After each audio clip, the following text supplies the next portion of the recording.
असा प्रश्न आम्हाला विचारायचा आहे की दाऊद इब्राहिमच्या मध्यस्थीनं आता या सलीम कुत्ताच्या हस्तकाला आता बडगुजरच्या माध्यमातून हे देवेंद्र फडणवीसांनी पक्षात घेतलंय।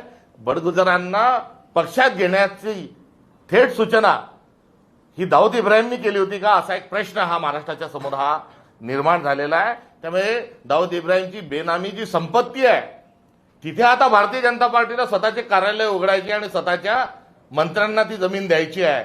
म्हणून आता बडगुजरांच्या माध्यमातून एक कार्पेट हा थेट दाऊद इब्राहिम पर्यंत हा टाकला गेलेला आहे। हा त्याचा एकूण असणारा आशय आणि अर्थ आहे।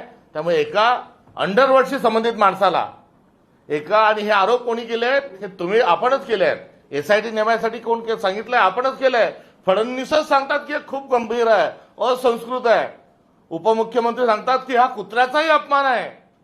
आणि आता त्याचं जर लालूचांगण जर कुठे होत असेल आणि त्यांच्यासाठी आता विशेष करून भारतीय जनता पार्टीच्या अध्यक्षांना विशेष विमानाने आता येऊन स्वागत करावं लागत असेल, गळ्यामध्ये त्यांच्या रुमाल घालावं लागत असेल, तर दाल में कुछ काला है नहीं तो पुरी दाल की दाल काली आहे, हे कालच्या बडगुजर प्रकरणाच्या माध्यमातून सिद्ध झालंय।